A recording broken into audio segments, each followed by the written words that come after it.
Every marketplace founder asks the same question eventually: how much should I charge? Set it too high and sellers won't join. Set it too low and you won't be making any money. And here's what makes it tricky. There's no single right answer. Etsy is charging around 7%. Uber is charging around 25%. StockX takes up to 10%. So same business model, but wildly different commissions. In this video, I'll break down exactly how they decide and how you should decide yours. Let's do it. Okay, so before we talk strategy, let's have a look at what of some of the biggest marketplaces out there actually charge today. Because these companies, they've used millions figuring this out, so we might as well learn from them. Okay, so let's have a look at some of the biggest marketplaces out there. So we have rental, services and products marketplaces. And let's start with rentals. So Airbnb, we all know Airbnb. So they charge around 3% on the host and 14% on the guest. So both are paying basically. Turo, they charge from 25 all the way up to 40%, and it's the buyer that pays here. Services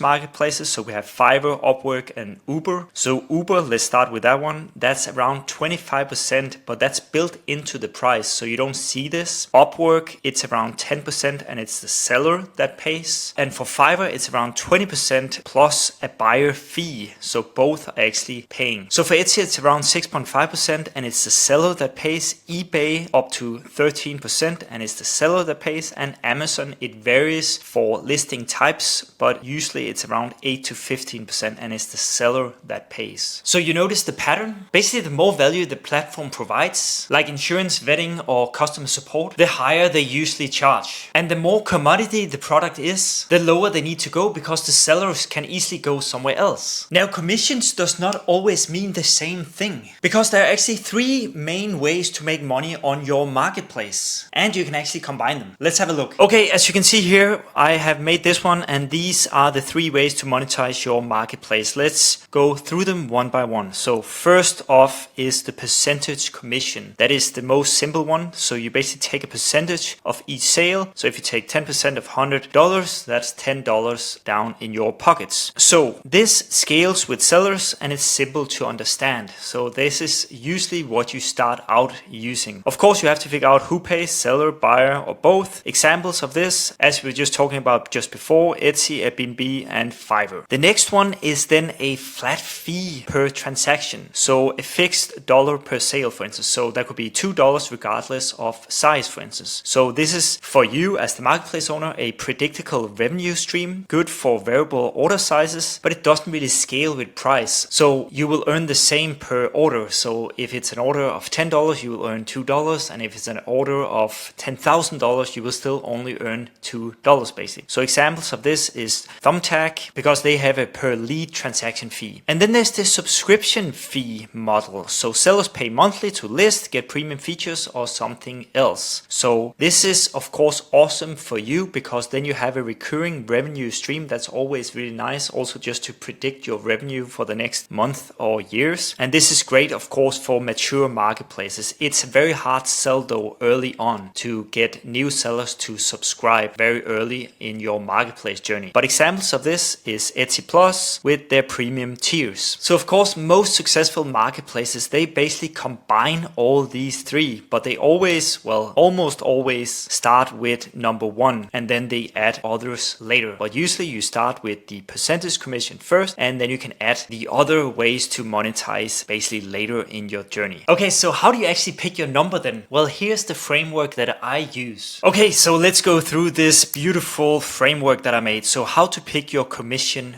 rate here, right? So as you can see here, it's first what type of marketplace, then it's the average transaction value we go through, what value does your platform actually add, that's very important, and then we look at what your competition charges. Okay, let's do 1, 2, 3, 4. So let's start with 1. What type of marketplace? So first of all, that is kind of the basics down here, right? So if it's product, it's usually 5 to 15, rentals usually 10 to 20, and services 15 to 25, maybe even higher actually. Okay, so that one is relatively easy. Then average transaction value. So what is your average transaction value? So if it's a low transaction value but high volume, then you usually charge a higher percentage. And if it's a high transaction value but low volume, then you usually charge a lower percentage. Okay, and what value does your platform add? That one is very important. So are you just matching? Then you charge less. So if you're not really adding any value, but you're just matching sellers and buyers, then you have to have your percentage relatively low. But if you are adding